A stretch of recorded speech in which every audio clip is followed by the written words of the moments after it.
শাসক হয়ে, প্রধানমন্ত্রী প্রেসিডেন্ট হয়ে, মন্ত্রী হয়ে, এমপি হয়ে, মেম্বার হয়ে, চেয়ারম্যান হয়ে, উপজেলা চেয়ারম্যান, যেই কোনো রাষ্ট্র পরিচালনার দায়িত্বপ্রাপ্ত হয়ে যারা ইসলাম থেকে, ইসলামের বিধান থেকে সরে যায়,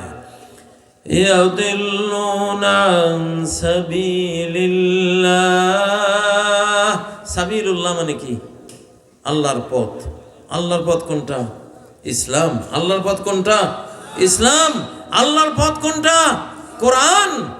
আল্লাহ নিজে বলছেন সূরা সাদ 26 নম্বর আয়াত, যারা শাসক হয়ে দাউদের মতো খেলাফতের মানে মানুষকে শাসন করার দায়িত্ব পেয়ে যদি সে আল্লাহর পথ থেকে সরে যায়,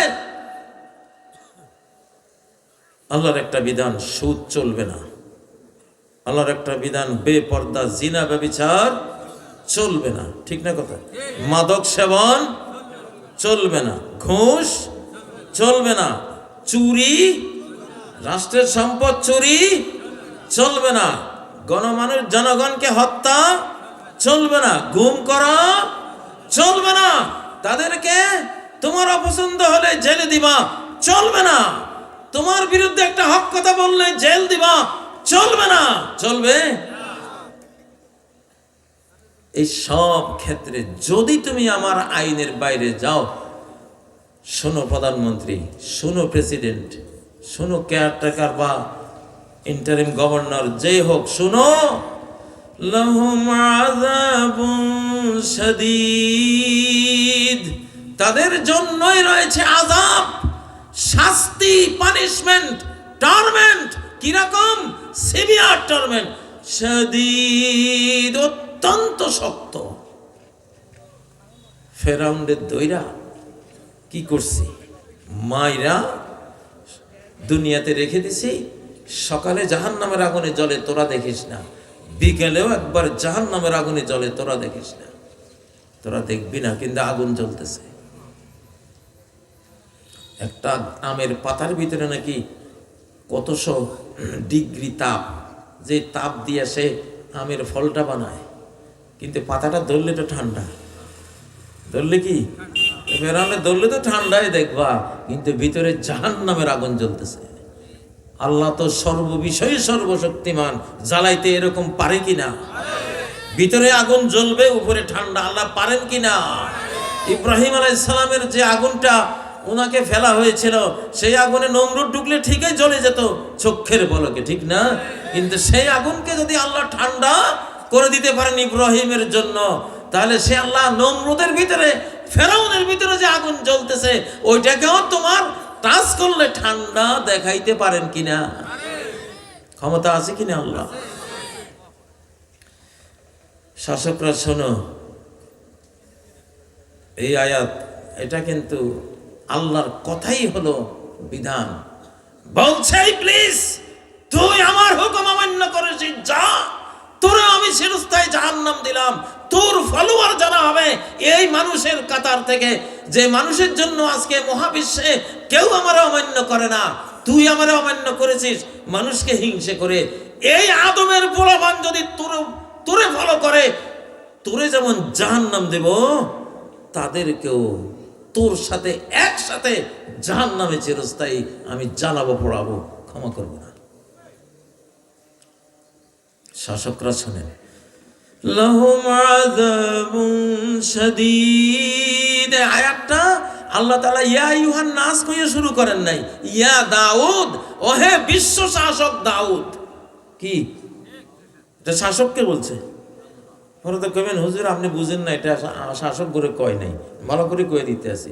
ইয়া দাউদ, ওহে দাউদ, ইয়া মানে ওহে, দাউদ মানে কি? দাউদ, ইন্না জাআলনাকা, আমি বানিয়েছি তোমাকে, খলিফাতান ফিল আরদে, জমিনের শাসক, বিশ্ব শাসক তোমারে বানাইছি। তাহলে কথাটা কাকে বলা হচ্ছে? শাসক। কেমন শাসক? সুপার পাওয়ার, বিশ্বের সবচেয়ে বড়, সারা পৃথিবীর শাসক, তাকে বলা হচ্ছে।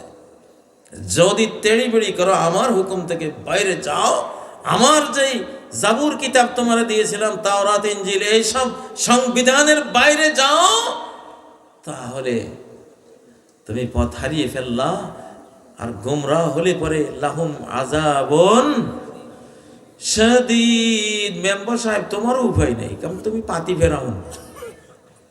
তুমি কি রাজহাঁস, চীনা হাঁস,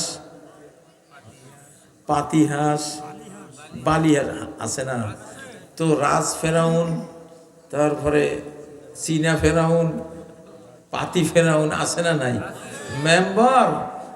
মেম্বারগিরি করো মিয়া, নিজে নামাজ পড়ো না, আর তোমার ঘরেও কেউ নামাজ পড়ে না। তোমার যে এলাকা আছে এখানে কাউকে নামাজের কথা বলো নাই, হ্যান্ডকাফ। নাই রাজুল, যে কোনো ব্যক্তি 10 জনের আমিরি করল, 10 জনের উপরে তার একটা কর্তৃত্ব দুনিয়াতে আল্লাহ দিলেন।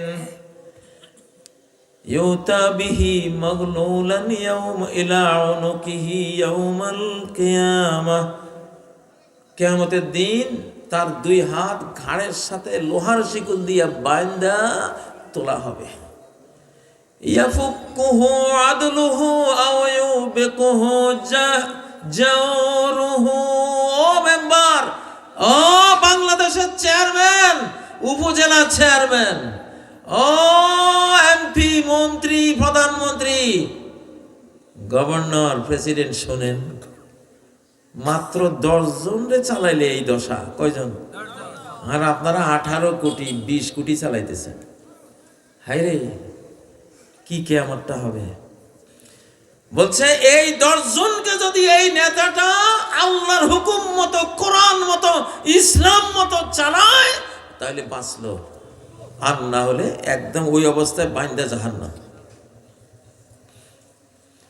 সख्त जिम्मेदारियों की आहनी जिंजीरें।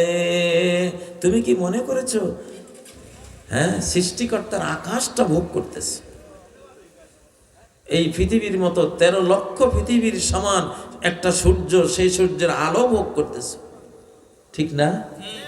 যে গ্যালাক্সিটা তোমাকে দিয়েছে, লক্ষ লক্ষ কোটি চাঁদ, সূরজ, তারকা খচিত এই গ্যালাক্সি তোমাকে দিয়েছে, এত বড় একটি মাটির পৃথিবী দিয়েছে, এত সুন্দর দেহ তোমাকে দিয়েছে।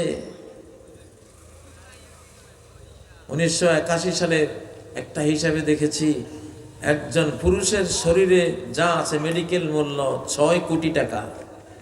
আজকে 2025-এ এটা তো অন্তত 150 কোটি টাকা হবে, ঠিক না?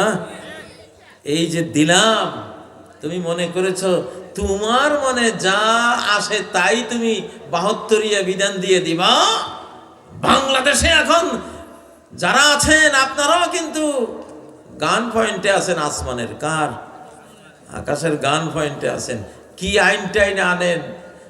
ওরে বাবা, ডক্টর ইউনূস সাহেব, আল্লাহ মাফ করেন, এই আয়াত কিন্তু আপনাদের ব্যাপারে বলা হচ্ছে। লাহুম আযাবুন শাদীদ, শাস্তি কোনো ছোটখাটো না, একেবারে আগুন জ্বালাই দেবো তোর নাকে, মুখে, চোখে, তোর চামড়া, তুই স্নু পাউডার দিয়ে চামড়াতে কত সুন্দর সুন্দর ইয়ে করে, আমি আগুন জ্বালামো তোর চামড়া। ঠিক না বেঠিক? ঠিক না বেঠিক?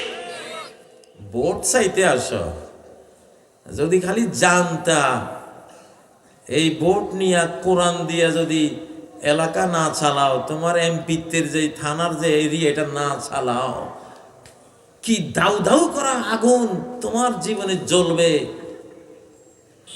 লক্ষ কোটি কোটি বছর তুমি জ্বলবা। যদি জানতাম, ভোটের কথা শুনলে হার্টফেল করতাম, ওরে বাবারে মাফ কর রে ভাই, ওই জাহান্নামে জ্বলতে পারতাম না, আমার তো কোরআনী শাসনের কোনো চিন্তা নাই, তাইলে আমি এটা নেওয়া মানি মরা। এর থেকে মিয়া মেথুরিগিরি কইরা জীবন চালানো উত্তম। কোরআনবিহীন কোন রাজনীতি করে এমপি মন্ত্রী হওয়ার চেয়ে মুসলমান যদি মেথর হয়, মৃত্যুর ঘরে আল্লাহ তারে 65 পৃথিবীর সম্রাট বানাই দিবে। কম সর্বনিম্ন পুয়ার ম্যান হলেও গরিব জান্নাতি, তার চেয়ে ছোট জান্নাতি নাই, তারপরে 65 পৃথিবীর মালিক, সম্রাট, মুলুকুল জান্নাত। মুসলমান এমপিগিরি খলাইতে আইছো, বেঈমানি দিয়া লাহুম আযাবুন শাদীদ। এইসব এমপির জন্য, মন্ত্রীর জন্য, প্রেসিডেন্টের জন্য, প্রধানমন্ত্রীর জন্য, এইসব যারা শাসক হয়, খলিফা হয়, আল্লাহর বান্দাবান্দি, সে শাসন কার্য চালাইতেছে কাদের উপরে? যেই মানুষদের উপরে। এরা কার? কার? আল্লাহ নাকি কারো? বাংলাদেশের জমিন কার? আমি আপনি কার? বাপ দাদা কার? আমাদের সন্তান সন্ততি কার? তাহলে আল্লাহর রাজ্যে, তার সাম্রাজ্যে, তার কিংডমে তুমি তার পক্ষ থেকে দায়িত্ব পেয়েছ, তার হুকুমের বাইরে কোন সাহসে তুমি যাবা?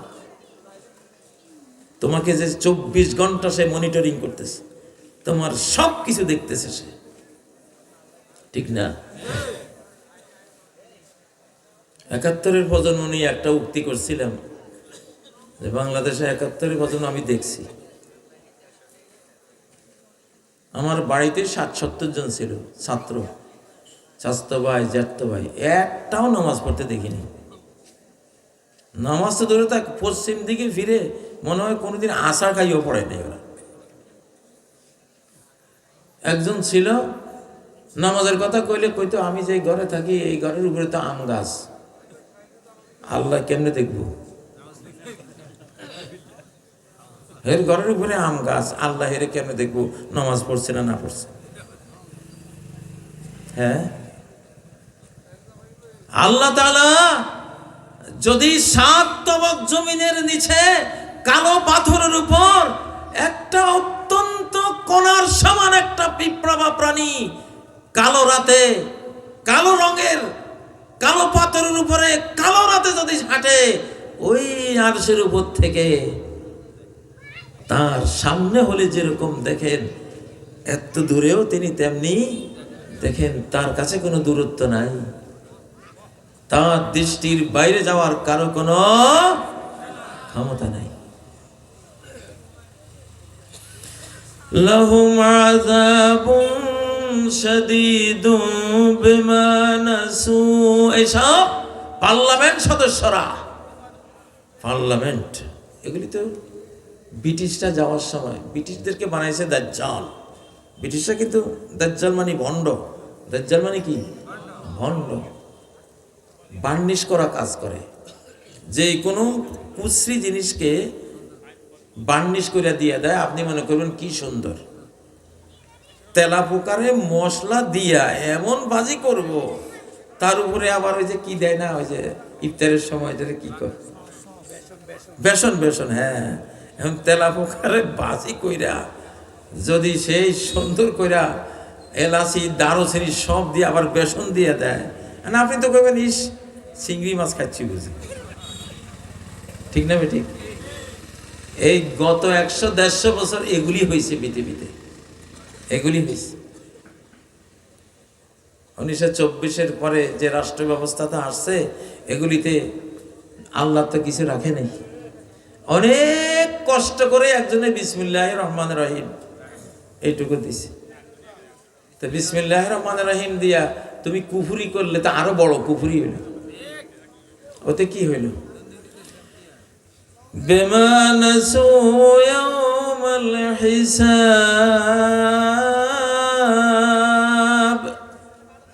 কেন এসব পার্লামেন্টারিয়ানদেরকে, খলিফাদেরকে, প্রেসিডেন্ট, প্রধানমন্ত্রীকে আল্লাহ ধরবেন?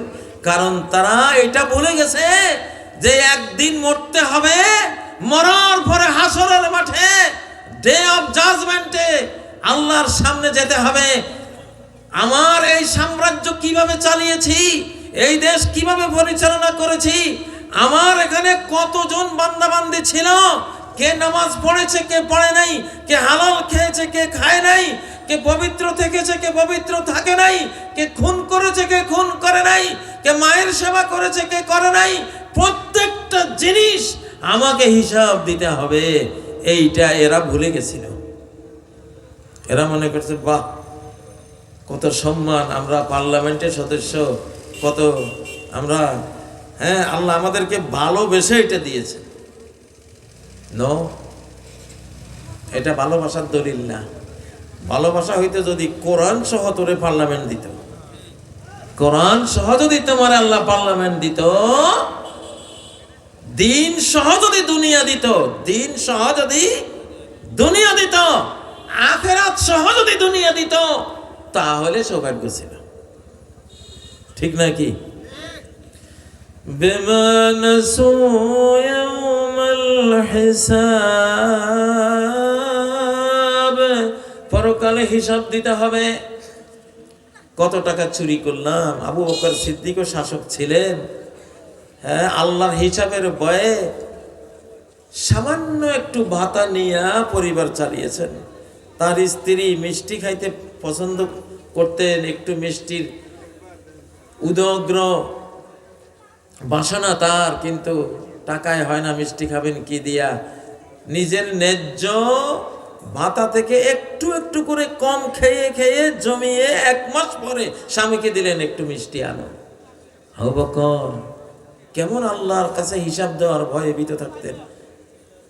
তুমি এটা বাড়তি কেমনে পাইলা? আপনি যা দিয়েছেন একটু একটু বাঁচিয়ে বাঁচিয়ে এটুকু জড়ো করেছেন। সর্বনাশ, তাহলে তো এইটুকু আমি কম নিতেও পারতাম, এইটুকু জনগণের সম্পদ থেকে কম নিলে আমি বেঁচে যেতাম, আমি তো বেশি নিয়েছি। কিসের মিষ্টি? উনি ওইটা নিয়ে ট্রেজারিতে জমা দিয়ে দিছে। ডক্টর ইউনূস সাহেব, আরো যারা এখন পার্লামেন্টে প্রতিদ্বন্দ্বিতা করার জন্য, এমপি হওয়ার জন্য, হায় রে পাগল ফারা মজনু, ঠিক না? এটা নমিনেশন পাওয়ার জন্য মজনু। যদি জানতি রে বাবা এটা কি জিনিস, 1000 কোটি মাইল দূরে লাফাই পড়তি, বাবারে দরকার নাই, ওরে আল্লাহরে মরছি, এটা তো ঠিক না? ঠিক, হ্যাঁ, এমনি পাপের শেষ নাই। আরো মিয়া এই পার্লামেন্ট সদস্য হইয়া কোরআন নাই, কিতাব নাই, নিজেও মন গড়াতে চালানো, আর মরার দেরি ধরার দেরি নেই, শুরু হয়ে যাবে আজাব, কিল গুতা মুগুর দিয়া পিটা। ঠিক না? ঠিক, ঠিক না? ঠিক, হ্যাঁ, এটা তো কোরআনের কথা, সূরা সাদের 26 নম্বর আয়াত, ঠিক না? তারপরে সূরা মায়দা গেলে 44, 46, 47 নম্বর আয়াত, ফাউলাইকা হুমুল কাফিরুন।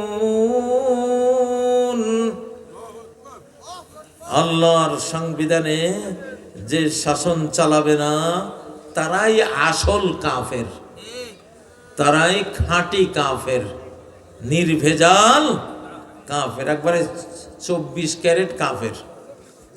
কত ক্যারেট? স্বর্ণের খাঁটি স্বর্ণ সর্বোচ্চ কত ক্যারেট হয়? না, লাগে 22-এর উপরও আছে। যাক, যদি থাকে, আরে যদি 24 ক্যারেট যদি থাকে, তো এগুলি 24 ক্যারেট কাফের, মানে খাঁটি কাফের। ফাউলাইকা হুমুল কাফিরুন। ধরুন আবুল খায়ের স্টিলের মালিক বা যে কোনো এখানে পার্টেক্স আছে না, ওনার কারখানা, ওনার ইন্ডাস্ট্রির যারা এমপ্লয়ি, ম্যানেজার, কর্মচারী উনি রেখেছেন, বেতন দিচ্ছেন, ওরা একদিন ওনারে বাইর করে দিচ্ছে। বাইর করে দিয়ে তোমার এইসব যা নিয়ম কানুন এগুলি দিয়ে চলতো না, আজ থেকে ম্যানেজার সাহেব হবে, এটার এমডি চেয়ারম্যান বা প্রতিষ্ঠাতা চেয়ারম্যান, এটা সেটা আমরা যেভাবে চালাবো ওইভাবে চলবে। আসল মালিক মেনে নেবে? মানবে? আপনি মানবেন? হ্যাঁ, কি করবে? পুলিশ, র্যাব, বিজিবি যা লাগে সব আইনা পিটাইয়া এসব সন্ত্রাসী এমপ্লয়িকে বাইর করিয়া তারপরে কারখানা স্টার্ট করবে নতুন করে, ঠিক না? তো এই কারখানা, এই কুদরতি কারখানার মালিক কে? কে মালিক? হ্যাঁ, এইবার আল্লাহ তাআলা 5ই আগস্টে একটা পিটুনি মারছেন। হ্যাঁ, আমার ইন্ডাস্ট্রিতে বসে বেয়াদবি করস, অহংকার করস, তোর মন মতো চলবে, ভাগ এখান থেকে। কয় মিনিট লাগছে? কত মিনিট না সময় পাইছিল? 45 মিনিট। সামনের নির্বাচনে যেগুলি আবারও আসতেছে সেই টাইপের সংবিধানে দেশ চালাবার জন্য, এরা 45-এর অর্ধেক কত হয়? 22.5 মিনিট। এদের প্রথমকালে এরা 22.5 মিনিটও পাইবে কিনা আমার সন্দেহ লাগে, কারণ এখন টাইম নাই রে ভাই। এখন নবীজির 23 বছরে অর্ধ পৃথিবী ইসলামে আলোকিত হয়েছে। 2024 থেকে আগামী 23 অর্থাৎ 46 সাল পর্যন্ত বাকি পৃথিবী আলোকিত হয়ে যাবে, ফুল পৃথিবী মুসলিম হয়ে যাবে ইনশাআল্লাহ। ইনশাআল্লাহ এর ভিতরে ইমাম মাহদিরা চলে আসবেন, ঈসা আলাইহিস সালামও ইনশাআল্লাহ আসবেন। কোরআন হাদিসের স্টাডি থেকে, গবেষণা থেকে আমি জোরালোভাবে এই আইডিয়াটা করে নিচ্ছি যে হ্যাঁ এরকম হবে ইনশাআল্লাহ। ও ভাইয়েরা, তাহলে এখন তো ইসলামের সময়, কোরআনের সময়। তুমি যখন একটা সংবিধান মানোই, নাকি কোনো সংবিধান মানো না? মানো তো একটা। তাহলে শয়তানেরটা মানি লাভ কি? তোমার নফসেরটা মানি লাভ কি? জাহান্নামে যাওয়ারটা মেনে লাভ কি? মানবাই যখন, তাহলে অন্তত এমন একটা মানো দুনিয়াতেও তুমি এমন শাসক হয়ে মরবা যেমন শাহজালাল রহমতুল্লাহ আলাই, শাহপরান রহমতুল্লাহ আলাই, খান জাহান আলী রহমতুল্লাহ আলাই। দোয়া করি কিনা? হ্যাঁ, বাদশাহ আওরঙ্গজেব রহমতুল্লাহ আলাই, খলিফা ওমর রাদিয়াল্লাহু তাআলা আনহু, খলিফা আবু বকর সিদ্দিক রাদিয়াল্লাহু তাআলা আনহু। তুমি এমন একজন রাষ্ট্রনায়ক হয়ে মরো না কেন, তোমার মৃত্যুর ঘরে অমর করে রাখবেন আল্লাহ তোমাকে, এবং আল্লাহর বান্দা বান্দিরা কিয়ামত পর্যন্ত তোমার নাম আসলে দোয়া করবে। ঠিক না বেঠিক? আইনি যখন মানবা, আল্লাহরটা মানো, তোমার সৃষ্টিকর্তারটা মানো, তোমার দুনিয়া আখিরাতের মুক্তি নাজাতের যে আইন সেটা তুমি মানো। ঠিক না বেঠিক? বাড়িতে বাড়িতে গিয়ে মহিলারা ভোট চাইতে পারবে কিনা, শরীয়তের বিধান কি? শরীয়তে যেটা জায়েজ, যেটা বৈধ, সেটা চাওয়াও বৈধ। চাওয়াও কি বৈধ? রাবেতে আলমী ইসলামের আইন বিশেষজ্ঞ, ইসলামিক আইন বিশেষজ্ঞ, আজহার বিশ্ববিদ্যালয়ের ফিকহ এবং আইন বিশেষজ্ঞ, এবং বর্তমান বিশ্বের সমকালীন বিশ্বের আইন বিশেষজ্ঞ ওলামায়ে কেরাম বলেছেন এইসব নির্বাচনে যেতে হবে। অন্তত একটা ভালো শাসক আসলে জালিমের হাত থেকে আমরা রক্ষা পাবো। যেই খারাপই পুরা দূর করা যায় না, সেটা পুরা মেনেও নেওয়া যায় না। অন্তত যদি 1% কমাতে পারো, কমাও। একটা ধোঁড়া সাপ, একটা কাল সাপ, গোখরো সাপ, হানো খাপ, ঠিক না? দুইটার একটা মারাইতে হইব। কোনটা মারাইবেন? আরে মিয়া, দুইটার একটার পাশ দিয়ে যাইতে হইব। কোনটার পাশ দিয়ে যাইবেন? হানো খাপের পাশ দিয়ে যাবেন না ধোঁড়া সাপের? তো এইটা তো কমাইলেন। হে কামড় দিলেও তো দিছে, ক্ষতি হয়েছে, তারপরে তো বাঁচবেন। আর এটা কামড় দিলে তো গোরস্থান। ঠিক না বে ঠিক? তাইলে যেই খারাপই পুরা দূর করা যায় না, সেটা কমানো হইল বিধান। তাহলে একটা ভালো লোক আসলে অন্তত কমবো, ঠিক না? একটা ফ্যাসিবাদী আলাদা করে ভারতের গোবর গোমূত্রের মধ্যে নিয়ে ঢুকাইব, আর ভালো একটা দিনদার ধার্মিক, হয়তো বিধিবিধান তার কোরআনিক না, তবুও সে নামাজ পড়তে দেবে, ইসলামিক আইন করতে দেবে, রাজনীতি করতে দেবে, ঠিক না? কোরআনের কথা বুঝাইলে হতে পারে সে ইনশাআল্লাহ কোরআনের পক্ষে সে চলেও আসবে। এই জন্য এইসব ভোটে যাওয়াকে ওয়াজিব বলেছেন। ওয়াজিব মানে ফরজ। এসব জাতীয় ভোটে ওলামারা বলছেন যে যাওয়া কি ফরজ। তো ফরজ হলে ফরজ কাজ তো, এই ফরজ তো পুরুষের যে মান, মহিলারও কি একই, মানে পুরুষের ভোটের যেই দাম, মহিলার ভোটেরও কি সেই দাম। তাহলে মহিলাদের কাছে তো আপনাকে দাওয়াত নিয়ে যেতে হবে যে বোন, এই ভালো একটা মানুষের ভোট দাও, ভালো একটা দলকে ভোট দাও। এইবার তো হলো কোরআন আর গায়রে কোরআনের লড়াই, ঠিক না? কোরআন আর 72 বিধানের লড়াই, ঠিক না? আল্লাহর বিধান আর 72 বিধানের লড়াই। তাহলে আপনাকে তো এটা তো হলো জান্নাতের টিকিট কেনার মতো একটা অবস্থা। কেন বলছে? ভারত বিরোধী কোনো যুদ্ধে যদি তুমি যাও, তোমার জন্য জাহান্নাম মাফ। আর বাংলাদেশের বিরুদ্ধে ভারত 24 ঘন্টা যুদ্ধরত। আজকে কালকে না আমাদের এক ছেলেকে গুলি করেছে, একটা ছেলেকে আজকে, তাই না? সাবধান, একেবারে বাংলাদেশ থেকে উচ্ছেদ করে উৎখাত করে একেবারে সবগুলির প্যাকেট করে ভারতে পাঠাই দেবো আমরা ইনশাআল্লাহ। এই বাংলাদেশে ভারতের কোনো দালাল রয়ের কোনো এজেন্ট এই বাংলাদেশে আমরা রাখবো না। আর যদি এইরকম ফায়ার এবং গুলি আমরা দেখি, আমরা সবাই সরকারকে সাথে নিয়ে অস্ত্র হাতে তুলে নেব ইনশাআল্লাহ। ঠিক না? আপনারা মানেন কিনা? নারায়ে তাকবীর, নারায়ে তাকবীর। স্ট্যান্ডার্ড এলএমজি এসএমজি নিয়ে মাহফিলে আসবো ওয়াজ করার জন্য। খেপাইস না আমাগরে। 10-15 কোটি মানুষ অস্ত্র হাতে নিলে কই পালাবি? কিসের ভয় দেখাস? কিসের গুলি করিস?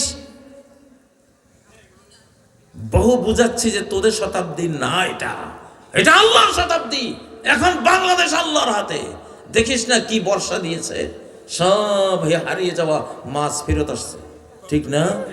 দেখিস না কি লম্বা শীতের কাল, শীতের মৌসুম দিচ্ছে। আল্লাহ বুঝে দেখ, দেশটা কিন্তু আমি চালাচ্ছি এখন, আমার হাতে। বুড়া বুড়া কতগুলি শাসক লাগাই দিছি, পিছনে আমি আছি। ঠিক না? এত বুড়া বুড়া এই যে এক একজন উপদেষ্টা, তো এদের দ্বারা দেশ চালানো সম্ভব? যদি আল্লাহ না চালায়, পিছনে কে আছে? পিছনে কে আছে? আল্লাহ আছে। আস্তে আস্তে আস্তে দেশটা কোরআনের দিকে আসবে ইনশাআল্লাহ। ঠিক না বে ঠিক? আমাদের তোরা কি গুলি করবি? তোর শেয়ানা বেড়ারা গুলি কইরা দেখছে যে একটা মারলে 4টা আসে, এবারে একটা মারলে 4000 আসবে ইনশাআল্লাহ। গোটা দেশটাকে আগ্নেয়গিরি বানাই দেবো ইনশাআল্লাহ। ঠিক না? আগ্নেয়গিরি বানাই দেব। আমাদের এই বাংলাদেশের তরুণরা বিশ্বসেরা তরুণ, এদের কোনো ভয় নাই ইনশাআল্লাহ। আমাদেরও কোনো ভয় নাই। আমরা এই যুদ্ধে আমরা আছি, জাহান্নাম থেকে মাফের একটা টিকিট নিব আল্লাহর কাছ থেকে। আল্লাহ, আমি ভারত বিরোধী, আপনি আমাদের জাহান্নাম থেকে মাফ করে দেন। বলে না আমি সবাই আল্লাহর সাথে ওয়াদা করেন, আল্লাহ আমরা ভারত বিরোধী। ঠিক আছে?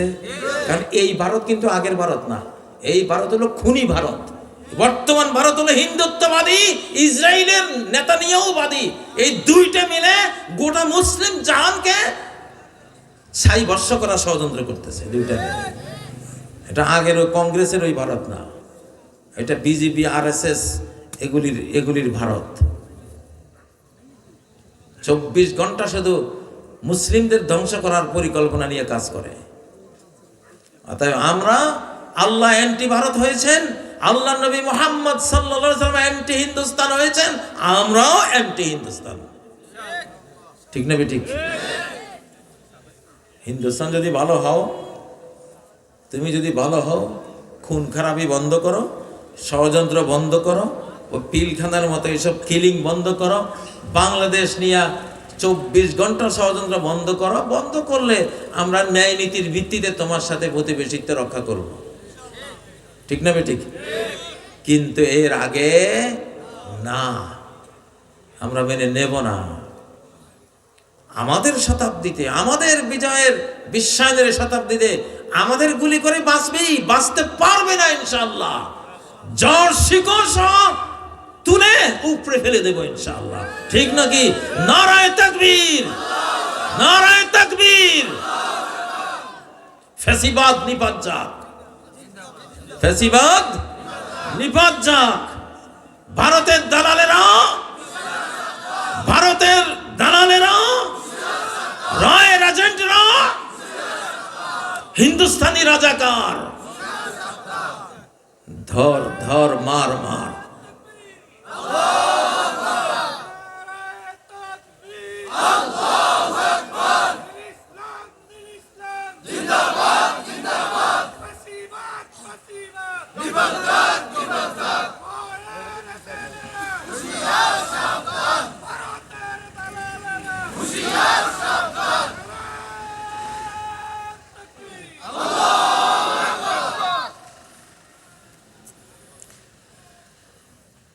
এখানে আরেকটা মাসালা, কিছু মাসালা পার্সোনাল মাসালা, এগুলো গণপর্যায়ে না বলাই ভালো। এখানে আজানে অনেকে লিখছেন যে গোসল ফরজ হলে ঠান্ডার কারণে যদি গোসল করতে না পারে, আপনি যদি বুঝেন সেটা এমন ঠান্ডা যে ঠান্ডা আপনি গোসল করলে জ্বর এসে যেতে পারে, তাহলে তো শরীয়তে আপনাকে তায়াম্মুমের পারমিশন দেবে। কিন্তু ঠান্ডা গোসল করতে পারবেন, কিন্তু একটু কষ্ট হবে, সেই কষ্টের জন্য আপনি তায়াম্মুম করবেন, এইটা শরীয়ত পারমিশন দেয় না। কিন্তু এই যুগের মানুষ খুব দুর্বল, অনেকে আছে আসলে একটু ঠান্ডা লাগলে মানে কাঁপুনি উঠে হাসপাতাল ভর্তি হওয়ার অবস্থা হয়। সেই টাইপের হলে তো পারমিশন আছে, সেটা আপনি নিজেকে নিজেই বুঝুন। স্বামীকে তুই বলা এবং মুখে মুখে তর্ক করা নারীর সম্পর্কে ইসলামের বিধান কি? এখন তুই কথাটা নোয়াখালীতে মনে হয় খুব আয়েব, তাই না? এমনি বাংলা ভাষা আয়েব না, তুই মা শুধু রাত্রে জানিস রাখিস কিসের খোঁজ। আমি যখন টুমসর পড়তাম 1980 সালে, তো প্রিন্সিপাল হুজুরের ছেলে ওনাকে প্রশ্ন করলো, আমি আপনাকে আপনি বলবো কেন? কথা কি কি বলবো? আমি আল্লাহরে তুই বলি। তুই আল্লাহ, মেঘ দে, ছায়া দে, আছে না?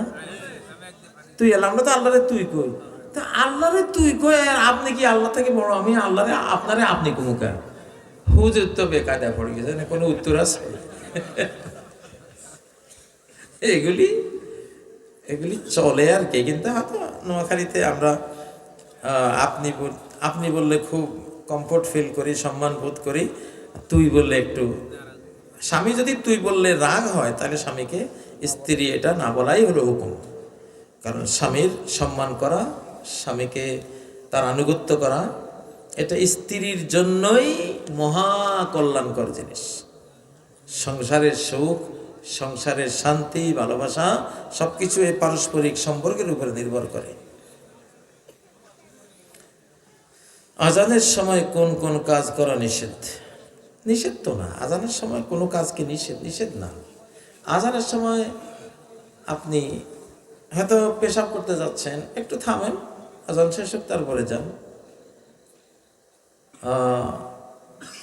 আজানের সময় কোনো জিনিস না, শরীয়তের ফিরিস্তির মধ্যে কোনো নিষেধ দেখি নেই। হ্যাঁ, উত্তম না দেন, আজান দিচ্ছে আপনি তখন একটা বিড়ি খাচ্ছে, বিড়িতে আপনি হারাম, আজানের সময় আরো বড় হারাম, ঠিক না? আল্লাহ জিকিরের সময় আপনি একটা বেয়াদবি করছেন। তো কারণ আল্লাহ তাআলা জিকিরকে সম্মান করেন। ওমা ইউআযযিম শাআইরাল্লাহি ফাইন্নাহা মিন তাকওয়াল কুলুব, যে আল্লাহর দ্বীনের বিষয়গুলোকে সম্মান করে, এই সম্মানটা সাধারণ বিষয় না, তার মনে আল্লাহর তাকওয়া আছে, ভয় আছে, এই কারণে সে সম্মান করতে পারে, এটা তার দলিল। মৃত ব্যক্তিকে সামনে রেখে বক্তব্য দেওয়া যাবে কিনা? দাফনের পর সম্মিলিত দোয়া করা সুন্নাহ সম্মত কিনা?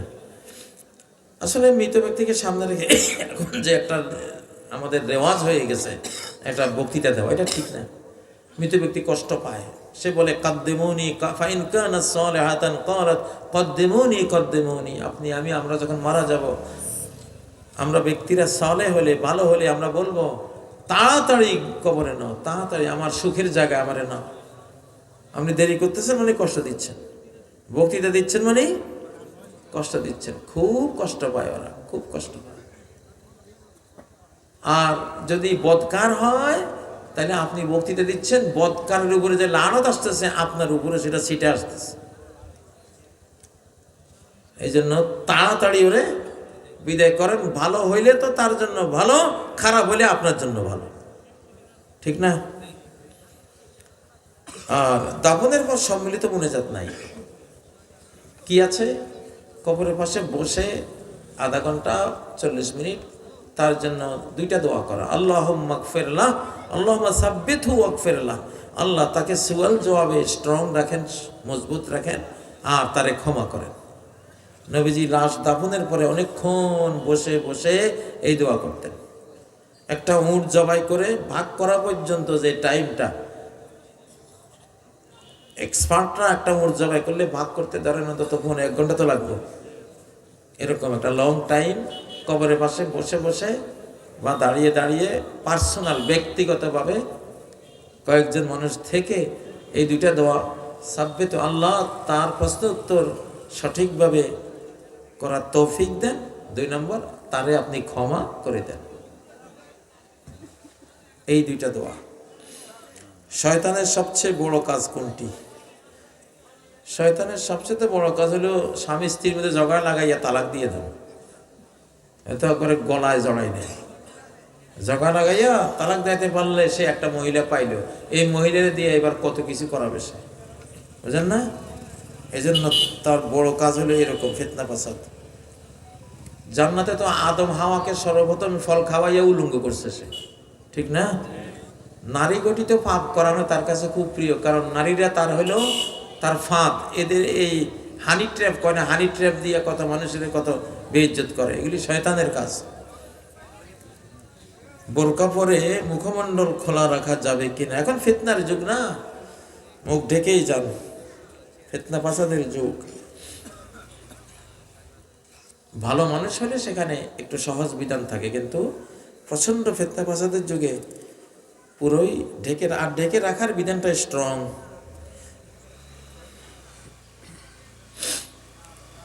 নির্বাচনী তাফসিল ঘোষণা, জাতির উদ্দেশ্যে আপনার পরামর্শ কি? ভাই আমি তাফসিলটা শুনি নাই এখনো, শুনলে পরে পরামর্শটা দেব। তবে নির্বাচনে একটা তো হবে যেটা গণভোট, আর বাকিটা হয় কিনা আল্লাহ মালুম, বাকিটা আল্লাহ জানে, কিন্তু একটা তো হতেই পারে গণভোট, যেটা ইউনূস সাহেব বলছেন এটা শতাব্দীর বাংলাদেশ গড়বে, শতবর্ষীয় বাংলাদেশ গড়বে। সেটা কোনটা? গণভোট। তো কিন্তু যেই ভোটে হোক একটা সংঘাত আসবেই বাংলাদেশে, এটা হাদিসে আছে। আমি সেটা কখন আসে যেটা আল্লাহ জানেন, বাট সংঘাত একটা আসতেছে, সংঘাত একটা আসবেই, এটা ইতিহাস বলে। মীর জাফর যখন লর্ড ক্লাইভের সাথে গাঁটছড়া বেঁধেছিল, 1-2 বছরের মধ্যে এই দেশ আক্রান্ত হয়ে গেছে। টিপু সুলতানের মীর সাদেক, তার প্রধানমন্ত্রী অর্থমন্ত্রী, সে যখন ক্লাইভদের সাথে তলে তলে মিশে গেছে, তখন কত 6-7 মাসের মধ্যে টিপুর হায়দ্রাবাদ নিজামের বিশাল বাংলাদেশের চেয়ে বড় সাম্রাজ্য আক্রান্ত হয়েছে। বাগদাদের আব্বাসি খেলাফতের সময় ইবনুল আলকামি আর ইবনুত তুসি, আলকামি আর ইবনুত তুসি 2 মন্ত্রী হালাকু খানের সাথে যখন মিল দিছে, তখন 3-4 মাসের মধ্যেই বাগদাদ আক্রান্ত হয়ে 18 লক্ষ মানুষ নিহত হয়েছে। বাংলাদেশের ইনারা যে দিল্লি গেছে, আপনারা মনে করতেছেন কি আপনাদের সবার জন্য সওয়াবের দোয়া করতেছে, নেক হায়াতের দোয়া করতেছে, মওতের দোয়া করতেছে, ধ্বংসের দোয়া করতেছে, কামনা করতেছে, আর কখন দখল করবে এইসব চক্রান্ত করতেছে, ঠিক না বেঠিক? অতএব সংঘাত ইতিহাস বলে, প্রেডিকশন বলে, হাদিস কোরআন এর জ্ঞান বলে, এলহাম বলে যে একটা ভয়াবহ করবে, কিন্তু তারা নাস্তানাবুদ হয়ে যাবে ইনশাআল্লাহ। ওরা ওদের দেশটাও যাবে না, হিন্দুস্তানও যাবে, হিন্দুস্তানের দেশও যাবে এবার ইনশাআল্লাহ, আমও যাবে। কারণ এখন বিশ্বটা আল্লাহ ঠিক করবেন। কে ঠিক করবেন? আল্লাহ। দুনিয়াটা তোরা নাপাক বানাই দিছিস, এখন আল্লাহ এটাকে ধুইব, ধুইয়া মুইসা ইমাম মাহাদির হাতে তুলে দেবে, বুঝেন না? সালাম আমার কোরআন দিয়া। অতএব এই সময় যদি গন্ডগোল করো তো একেবারে শেষ করে দিবে ইনশাআল্লাহ। কোনো শক্তি নেই। কি শক্তি আছে মিয়া দুনিয়াতে? কিসের সুপার পাওয়ার? সব জিরো পাওয়ার, সব কি লা হাওলা ওয়ালা কুওয়াতা ইল্লা বিল্লাহ, মানে কি আল্লাহ ছাড়া কারো কোনো শক্তি পাওয়ার কিছুই নেই। লাভেরও পাওয়ার নাই, ক্ষতি করারও কোনো পাওয়ার নাই। লাভ করার শক্তিও আল্লাহর হাতে, ক্ষতি করার শক্তিও কার হাতে? আল্লাহর হাতে। তো বেটা তো তোরে ডরে আমি কি, আমার কোনো কাম আছে খামাকা? জিরো পাওয়ার, সব কি জিরো পাওয়ার। আর বিশেষ করে আল্লাহ যখন দুনিয়ার কন্ট্রোল হাতে নেন, তখন তো কথাই নেই। হাতি বাহিনী নিয়ে আসলে আব্রাহার কিনা ওই যে আবাবিল দিয়া মাইরা দিব আল্লাহ। ঠিক আছে সম্মানিত ভাইরা, আজকে আর 1-2টা প্রশ্ন রয়ে গেছে, থাক, আমি এখানেই সমাপ্ত করলাম। আল্লাহ তাআলা আমাদের এই মাহফিল কবুল